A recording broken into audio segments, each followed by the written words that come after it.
Merry effin' Christmas. Sounds like a quote from a movie, except it's not. Well, maybe it is, but since this isn't a movie channel or anything, then I think you know we're obviously talking about basketball. Actually, we are strictly talking about Larry freaking Bird. That quote is just one of the few quotes that NBA legend Larry Bird is notorious for. Larry Bird was as savage as they come, and really, there have been many trash talkers and disrespectful players in the NBA, like Kobe, Gary, the GOAT himself, and many more. But no one took it to such lengths and extremes like Larry Bird. And if you don't believe us, Michael Jordan said this about Larry Bird during an interview. Larry Bird is the greatest trash talker and mind game player of all time. He taught me everything I know about getting in folks' heads. MJ isn't the only NBA player that could testify to this. Magic Johnson had this to say: "A lot of guys talk trash, but Larry could back his trash talking up." We're talking about the same dude that played with his left hand because he was saving his preferred right hand for another game and still managed to score 40 points. If that's not freaking insane, I seriously doubt you understand what that word means. Larry Bird is not only one of the most disrespectful players the game has ever seen, but also the best trash talker in NBA history, because he made sure he did what he said he was gonna do. And there was absolutely nothing you could do about that. The man was predicting the damn future, and all you could do was watch him make it come to pass. That's why, for no obvious reason, we've decided to spice up your day with some Bird toast. Click the like button when you get it. Before we get into the video, if you want to win a PS5 with NBA 2K21 and Madden NFL 21 included, leave a like, comment, subscribe, and turn on notifications to enter the giveaway. Our Bird story begins with a mini rivalry involving Person and Larry. The height of their rivalry has got to be at the memorable 1991 playoff series. It was a Christmas game between the Boston Celtics and Indiana Pacers, and Bird made sure he made it a day that Person would never forget. Around this time, Larry was already approaching the end of his career, while Person was just getting into his prime. Larry was struggling with some severe back problems, and those around him weren't exactly sure how much longer he could go on for. Larry was going through so much pain that there were reports from his teammates that he was struggling to wear his own uniform, but the series was tied up and Larry knew he just had to get on with it. Chuck Person, on the other hand, who was also known as the Rifleman, had a personal beef with Larry. Actually, both players felt the same about each other. Person told the media before a Christmas game that he was going bird hunting. When Larry heard this, the man who loves a challenge himself told Person that he had a Christmas present for him. During the game, Bird shot a three-pointer, turned around and looked at Person, who was sitting on the bench, and then delivered one of the best punchlines of the century: "Merry effing Christmas." And then he ran back down the court as the shot went in. Fast forward to the deciding game between the Pacers and Celtics in 1991. The fact that it was a title-deciding game made it an event in itself, but the rivalry between Person and Larry made it even more interesting. The game would turn out to be just as interesting as everyone thought it would be. Very competitive, with both teams pulling all their strength and resolve to win the game. However, with 4 minutes left to go in the first half, Larry Bird landed on his face after attempting to catch a loose ball, and he immediately had to head back to the locker room. Apparently, Larry broke his cheekbone, so the Boston Celtics had to continue without their main man. With Larry out of the game, the Celtics struggled to get a hold on the game, much to the delight of Person, who was having fun on the court being cocky, thinking that he and his team would emerge into the next round. However, Bird was watching all of this from inside and couldn't stand watching Person and the Pacers flaunt their ego on the court. With 6 minutes left in the third quarter, Larry returned to the court to shut Person up. Larry was welcomed with a much-deserved standing ovation. It was obvious. Person was looking at Larry and thinking, well, isn't this the second coming of Christ? Well, it wasn't Christ that day, but Larry. With Larry back in the game, the Celtics were back in cruise control and took the game from the Pacers. From there on, Larry ended the game with 32 points. In your face, Person. Yeah, it is a little special because I've known Chuck for a while and we've always had run-ins, but it always seems like I get the last word. This time, it was Clyde Drexler that stood in the way of Larry in a game against the Portland Trail Blazers.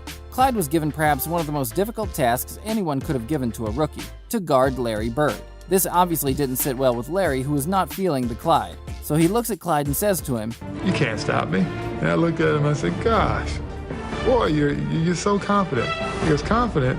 You're a rookie.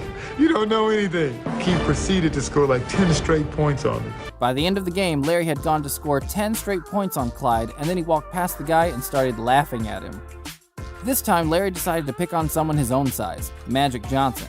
Unfortunately, Magic Johnson got injured during the matchup with the Celtics, but that didn't stop Bird from walking up to Johnson to have a word with a player who at the time was the face of the NBA. Magic looks at Larry and says, "I've got a pulled hamstring, so I'm not playing." Larry replies, "Man, I'm sorry you're not playing, but he said, I'm gonna tell you what, since you're here, I'm gonna put a show on for you. So you just sit back and watch, okay?"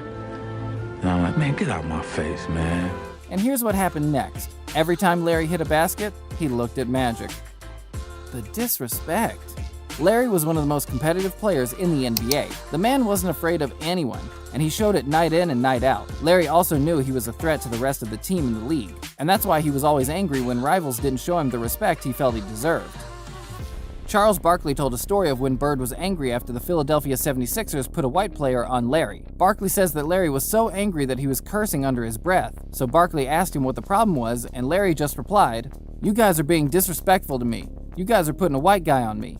It's disrespectful when you guys put a white guy on me." Larry Bird wasn't just competitive, he had the skill and brain to complement it. The man was thinking 3 moves ahead of other players in the game. Even at 6'9", Larry wasn't exactly the most athletic person on the court, and he was aware of it. Larry Bird once made the claim that basketball was a black man's game due to the fact that African American players were more superior to whites when it came to physique and natural athleticism. Larry was aware of this, and that's probably why he hated when the opposing team would defend him with a white guy. For him, it was a show of disrespect to his talent, skill, and achievement in the game. Larry believed if he was a white dude dropping 30 to 40 points in a game that's dominated by more athletic players, then why the hell should you put a white guy to guard him? For him, that was a piece of cake.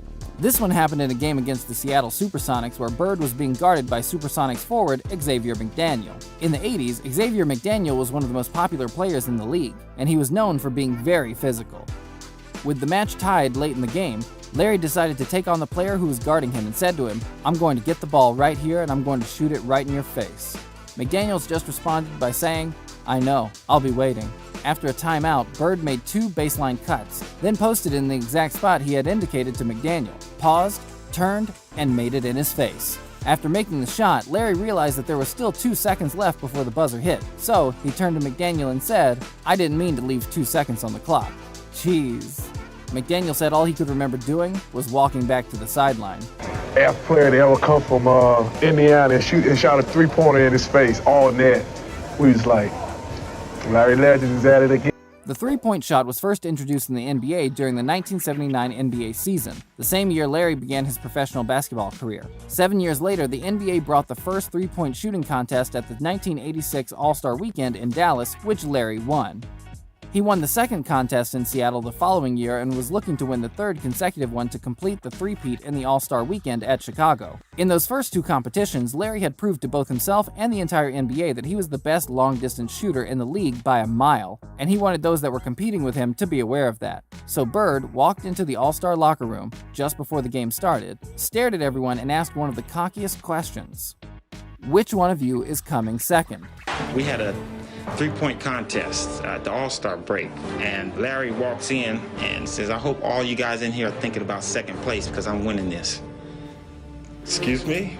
The room went dead silent, even though there were many great shooters there, especially Dale Ellis, who had one of the sweetest shots the league had ever seen. But there was no question about Larry Bird and his talent. He wanted them all to know that he was going to win, and there was nothing any of them could do about it. How did the contest go? Larry won it, of course, and he did it with his sweatshirt on. I don't know what that's supposed to mean, but I think he was telling his other competitors that, y'all can't make me sweat. With names like Al Capone and John Dillinger, Chicago's had some memorable shootouts. Maybe not stakes this hot, but nobody cooler under pressure. You really thrive in this. Well, it's a lot of fun. The guys come out, and it's a little bit harder than it looks. I got out there, and I knew I had to beat 15 points. I just took my time and made some shots at the end, and everything worked out for me. Dennis Rodman is one of the best defenders in NBA history. Rodman was annoying to beat, and he knew how to use his quick feet and long arms to annoy and provoke scorers across the league. He never stopped guarding, never stopped getting in the face of scorers. However, when Rodman was just starting out, he got some schooling from Larry. After Bird made 4 straight baskets with Rodman guarding him, he went over to Rodman's coach, Chuck Daly, and asked, "Who's guarding me, Chuck? Is anyone guarding me? You better get someone on me or I'm gonna go for 60. Then he'd continue the banter the next time he got the ball with Rodman just a few inches away, this time almost screaming, "I'm open! Hurry up before they notice no one is guarding me!" Rodman also had this to say, "I would be all over him, trying to deny him the ball, and all Larry was doing was yelling at his teammates, 'I'm open! Hurry up before they notice nobody is guarding me!' Then he would stick an elbow in my jaw and stick the jumper in my face. And then he would start in on my coach. 'Coach, you better get this guy out and send in somebody who's going to D me up, because it's too easy when I'm wide open like this.'" Comment below to let us know your thoughts, and be sure to subscribe for more.